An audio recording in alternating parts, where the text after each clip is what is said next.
Have you ever had a play with sandable cardstock?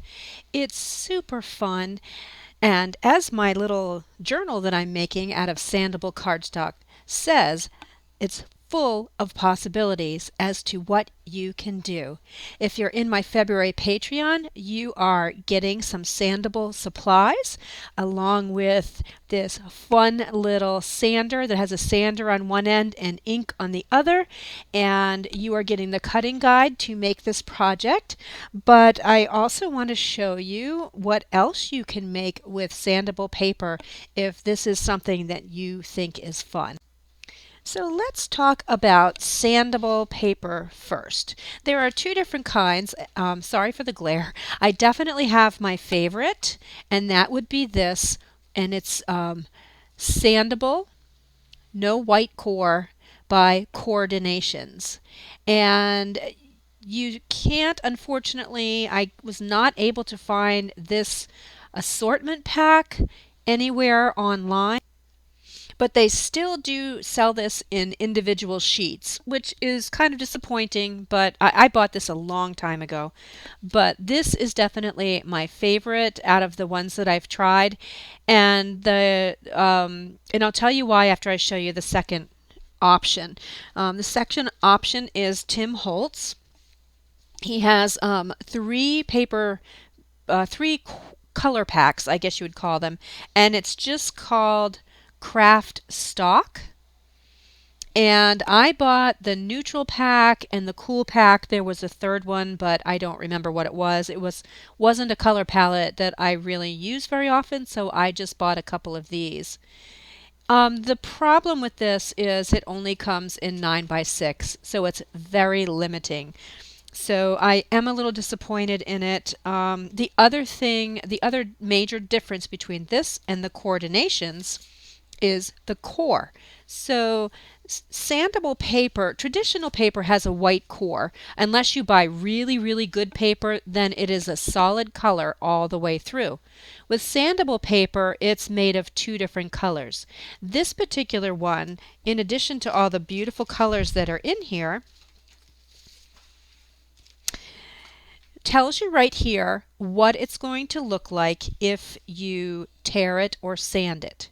So it's just pretty much, it's a color coordinating color. So for example, if I take this and I sand it, I'm going to start seeing this color. Also, if you tear it, instead of white or instead of this solid color, you begin to see a lighter color underneath. That is the major difference between this and the Tim Holtz paper. The Tim Holtz paper, this was disappointing. Every single back is this color. So that's all you're going to get when you sand your paper. So that's fun for some projects, but not so much for others. So that's just my 2 cents about the two different kinds that I've tried recently. Coordinations, hands down, would be my favorite. Let me show you some of the options for using sandable wallpaper. Oh, I keep saying wallpaper. Sandable cardstock. I have all that wallpaper in my shop that I've been working with, and I have wallpaper on my mind. Our project for February for my Patreon members is one of these cute little ephemera holders. So this is made with the black Tim Holtz. These both, I needed to find a project that could accommodate the 9 by 6 sheets, since I didn't have enough of the 12 by 12 to share with all of my Patreons. So that's how I came up with this project. So this one's the black that I sanded, and this one is more of a brown craft color that I sanded. And it's a little ephemera holder. This one's my prototype, so it's a little crushed and the measurements aren't quite right on this one, but this is just for demonstration purposes. And it's sewn and it has a magnet closure to keep everything nice and safe in there. And then this one, I used texture paste on the cover. I don't know if you can see how 3D it is. and did sew it, and same thing. So it has two pockets on the inside, and I just left the back plain. So this is the project that I'm going to do in the video today. If you're in my Patreon, the cutting guide is in the Patreon for you. If you're not in my Patreon, well, join up and you'll get some cool things. But I'm still going to show you how I made this. I'm just not going to go through the measurements. Other things you can make. So this is a journal that I'm working on, and the cover is one of the Tim Holtz pieces cut down, and I sanded it, and I really distressed, oops, this is still a work in progress. I really distressed the edges, and to the point where the color is just, it gives it almost a torn look. You have to really be careful as to how much you want to take off. And I did that on purpose. I did want to remove that much. And then I used my texture paste and embossed, well, pasted. What is the right term? Embossed? Pasted? Put this on my cover. And then if you open it up a few more pages in, I did it again. And this is the actual full-size 9x6 sheet with some lace, antique, this is over 200 years old, and some texture paste. I think that it just looks gorgeous. I love it. So that's an option. And then how about just using the scraps that you come up with and making and actually running it through your Sizzix machine or your embossing machine. So this is a piece of a green. This is all Tim Holtz, because I was playing with this the most. Green that I then sanded to come up with this look. Now the one thing I didn't realize when this was my first one. Unlike most cardstock, when you're embossing, it doesn't matter which side is up. With the sandable paper, it does matter which side is up. You want your embossed side to be on the colored side. So I did put this paper in upside down, so you see the embossed side is on this side. That's pretty too. This one I did correctly. So this is going to be a belly band in that journal that I'm making, and you can see the difference when I had the embossed side up and then I sanded it. And I think that that's absolutely beautiful. And then I did this one that's embossed, and then I just sanded the clocks very carefully. And I did this one, and this one I'm going to make into a tag. It tore a little bit, so I need to fix that. I put too much pressure on it when I went through the machine. It was all experimenting this morning, but look how cool that looks. And I could sand it a little more, but because I put too much pressure on it, it is falling apart. So this one I can't sand very much more, but I'll do it again with less pressure. And this will be a really cool tag. This one was my favorite. I do have Tim Holtz's, I forget what it's called, but it's an embossing folder that makes your paper look like wood. And I ran that through on a brown sheet and then sanded it. I'm not sure how good it's coming across on the camera, but here it looks like real wood. It's super cool. This would also make just a gorgeous cover for a journal. This is probably my favorite one besides these. And last idea, how about just doing a sentiment? So this is with the coordinations, and you see how the color matches, and you could just put this on a card and make a card with it. So there are some ideas for you. It's super fun to work with. Lots of possibilities, like my book says. And let's get started making an ephemera fold. So this folder is in two pieces. because again, well, let me use the other one because it's not stuffed with stuff. I was trying to accommodate the Tim Holtz size 9 by 6. So the front cover, the spine, and the back cover are one sheet. Let me grab one sheet of 9 by 6. And then because it just wasn't, because of the limited size, the closure needs to be a separate piece of paper. So you will, if you're using the 9 by 6, you will need two sheets, one for the cover and spine, and then the other one we will use for the closure and the pockets. So the first thing we need to do is score this. And Patreon members, go ahead and look at your guide so that you know where to score. And you do want your colored side up because we're going to be folding this way. And you always, when you're scoring, you always want to fold towards the bubble, not the other way. It's kind of counterintuitive. You would think it would be the opposite, but that's the most durable way to do your scoring.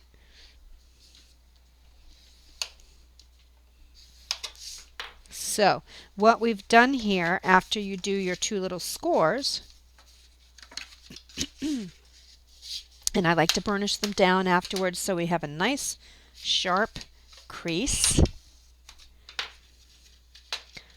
So now we've made just a very, very simple booklet with a spine.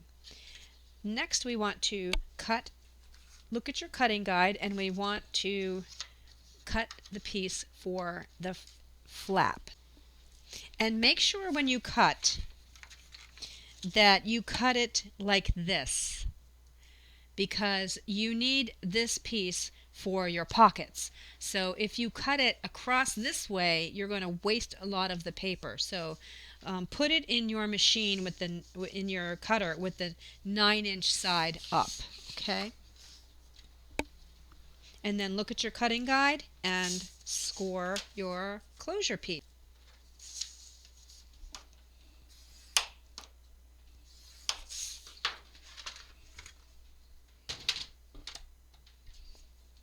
And then fold on your creases and burnish down.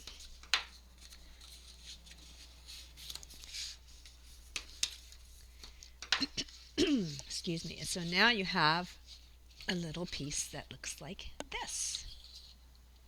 So whatever piece that you want for your front, if you want to round the corners, go ahead and do that. And I do like to round the corners on mine. I think I'll do 1/2 inch.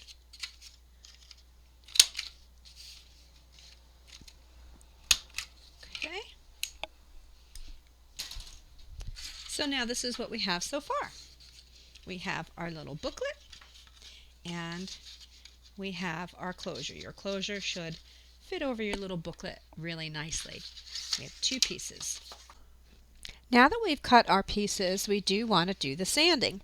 The reason why you want to score first and then sand is because you do not want to sand your spine. Remember that as you're sanding, you are removing paper, and you want your spine to stay nice and sturdy, and if you start sanding it, it's going to be very thin there. So just sand these areas here and not the spine area. And do put a mat down. I just have a silicone baking mat that I use because it does generate paper dust. You can use any kind of sandpaper you want, any grain that you want, coarse, fine, whatever. If you're in my Patreon, this is my favorite tool because my hands hurt from so much piano playing and crafting all the time, and this fits really nice in my hand. It's very ergonomic. I like it a lot. But you can use any kind of sandpaper. The other thing that I like to use a lot, and this is more because of my hands, is at the dollar store you can buy those sanding, they're almost like sponges, they're sanding blocks, and they have sandpaper on all sides and including the ends, and those are really nice. That doesn't hurt your hand like just regular sandpaper would. but use whatever you have on hand and just start out light, just determining what pressure you want and how much paper you actually want to remove. And be real careful on the edges because it might tear, or you might do what I just did and fold it by accident. But I do like my edges distressed a little bit.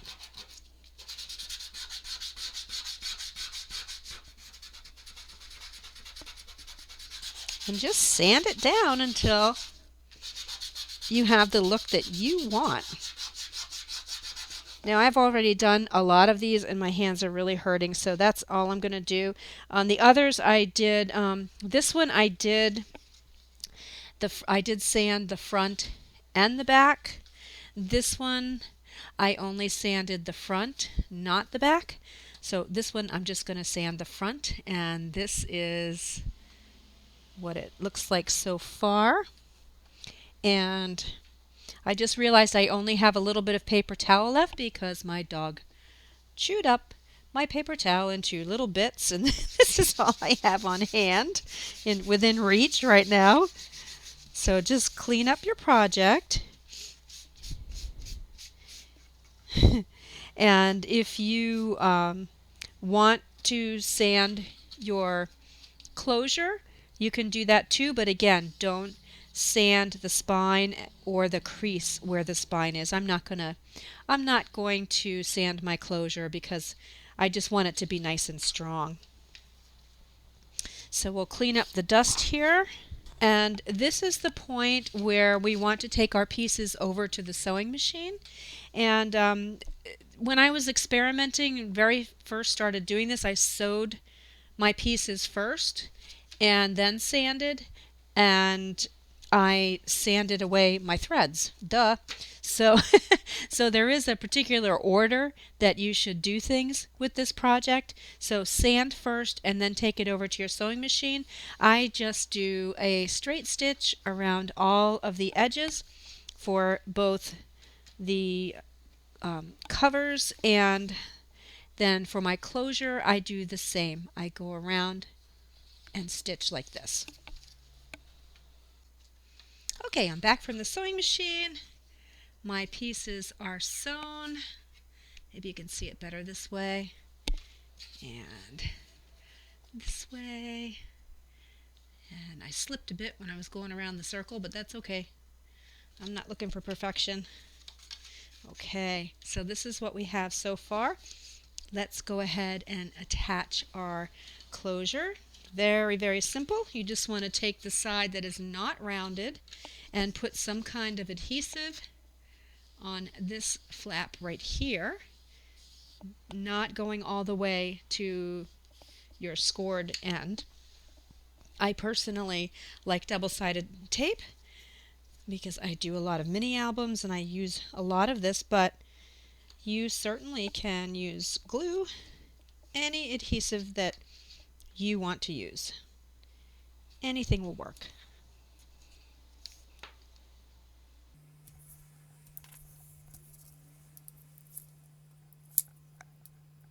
So figure out which one is your back, and it's going to go on like this.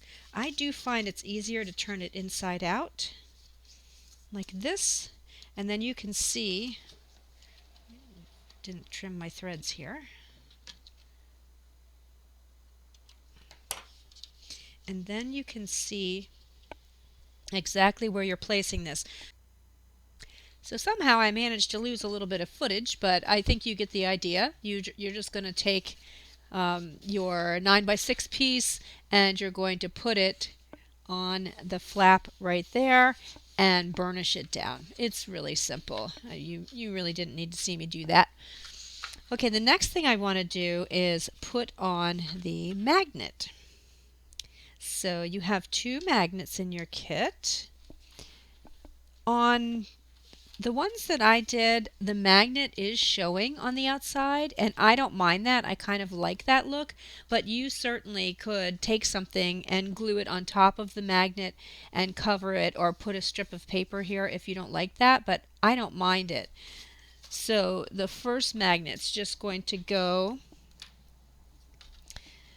somewhere toward the center vertically, but you don't want it too close to the crease here. You want it to be over more towards the thread right here.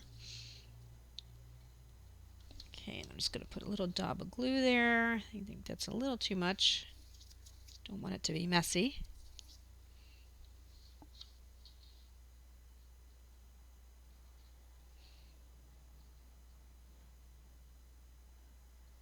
Okay, I'm going to let that dry for a couple of seconds before we put this second magnet on.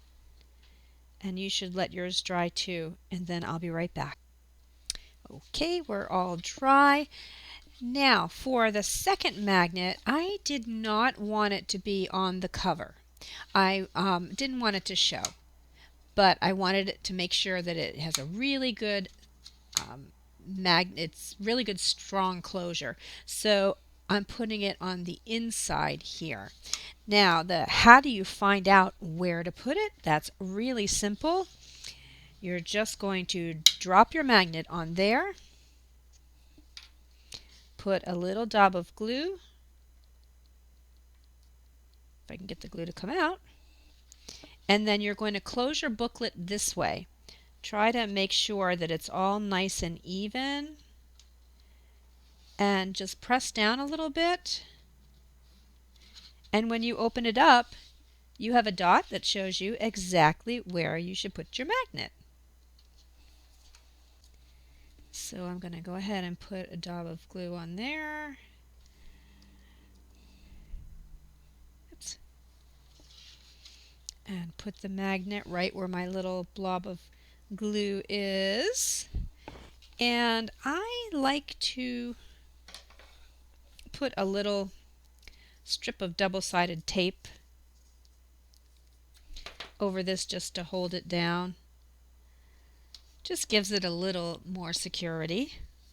We are going to cover the inside with paper, but I'm just going to put that there. All right, let's do our little pockets. Look at your cutting guide and cut your two pieces.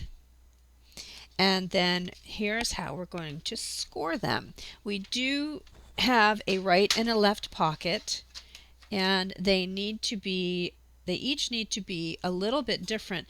The reason for that, on my first prototype, I wasn't really thinking about this seam here, and this little gusset that forms the pocket needs to be on the outside, because when it's on the inside, when you close it, you see how it crushed the other pocket. So the gusset, I'm calling it, needs to be on the outside of your right pocket and the outside of your left pocket. And then the opposite side, these two inside corners, will be rounded if you want them rounded. So here is my right pocket. Here is my left pocket. I rounded one corner. So let's do the right pocket first. I rounded one corner. And then how you're going to score this is you're going to turn it and put it in your scoreboard like this, just right up flush in the corner. Here's your rounded edge here. And then you're going to score according to your cutting guide on the left. You're going to turn it and score it according to your cutting guide on the left. So on this second score, your circle edge is up towards the top. You see that? Okay, so this is the right pocket. It should look like this. That's the right pocket. The left pocket is very similar. You're going to put the, well, we can do this first. We're going to put this in like this, but see this one, the right pocket, You notice when we put it in, the rounded edge was on the bottom. And this one you'll notice when you put it in, the rounded edge is at the top. Score according to your cutting guide on the left. Turn it so that your rounded edge is at the bottom here, and score on the left-hand side there. So this is what you should be left with when you have, this is the right pocket. Whoops, wait a minute. It's upside down. This is the right pocket right here, and this is the left pocket. Now we're going to apply some tape and fold these up and put them, well, no, before we put these in, we need to decorate the inside of our folder. So take 2 pieces of any kind of scrap paper, and I'll show you what I did here. I just did a couple of pieces of scrapbook paper there and here.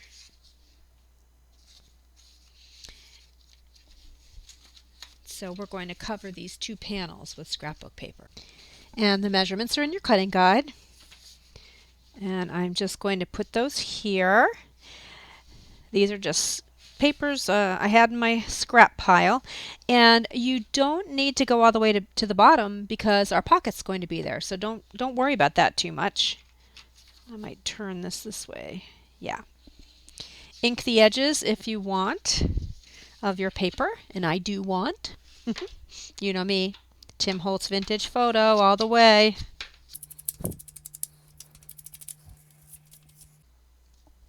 I also want to ink up my folder. I'm probably not going to do the outside, but I do want to do the inside.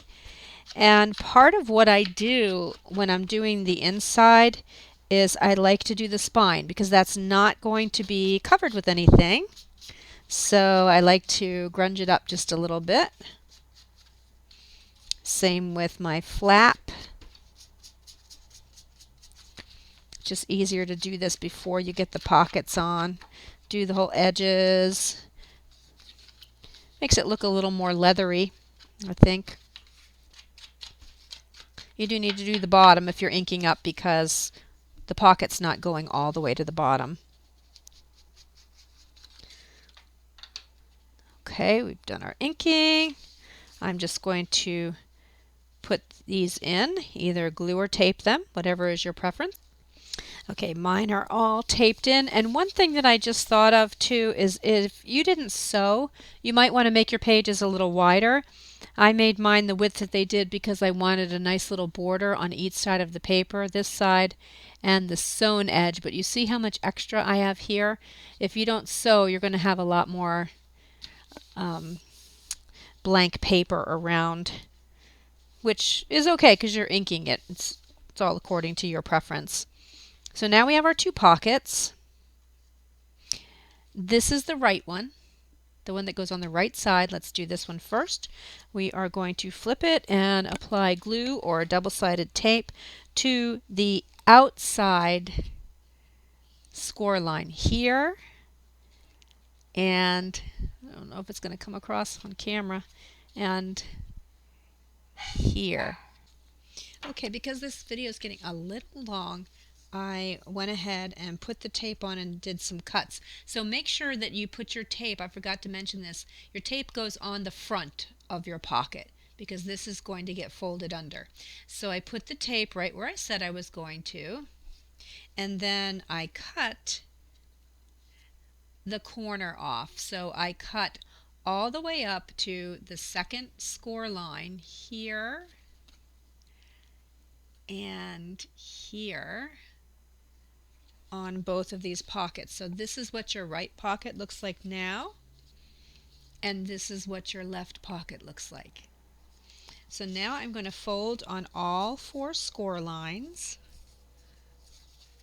Fold on the first one, and I do like to burnish because we do want a nice crisp edge. And this one I didn't press very hard when I was scoring. There we go.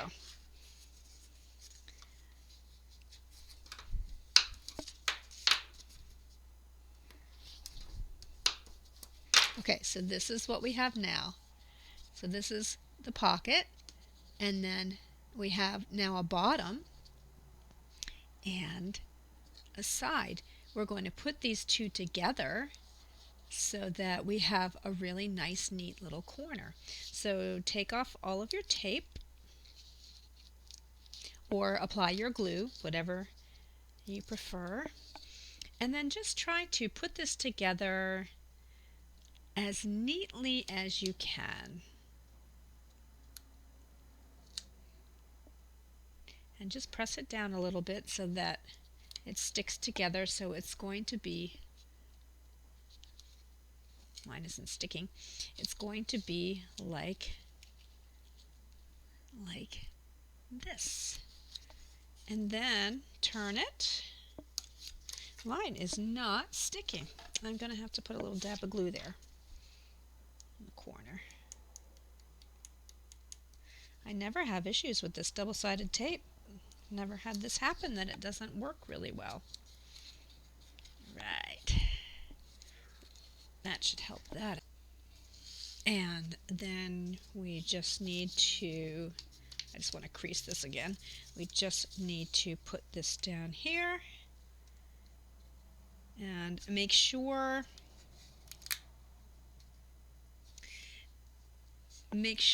you have at least 1/8 of an inch between your crease here, your score here, and the edge of your pocket. And you can take your scoring tool and burnish down your pocket, pressing down on that little flap on the inside there. Okay, so this is what it looks like, and you can see that we have a bottom and a nice neat side. So we're going to do the same thing for our left pocket.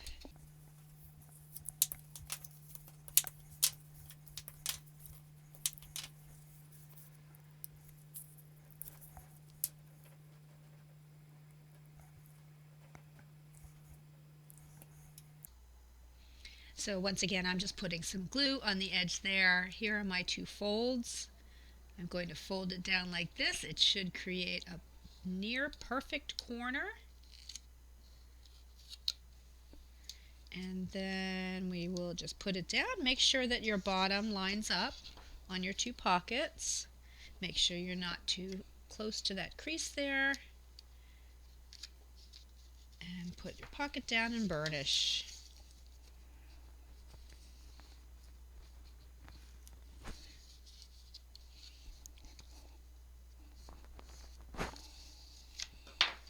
And there we go. And because the spines were measured properly in conjunction, a little bigger than these side folds here, your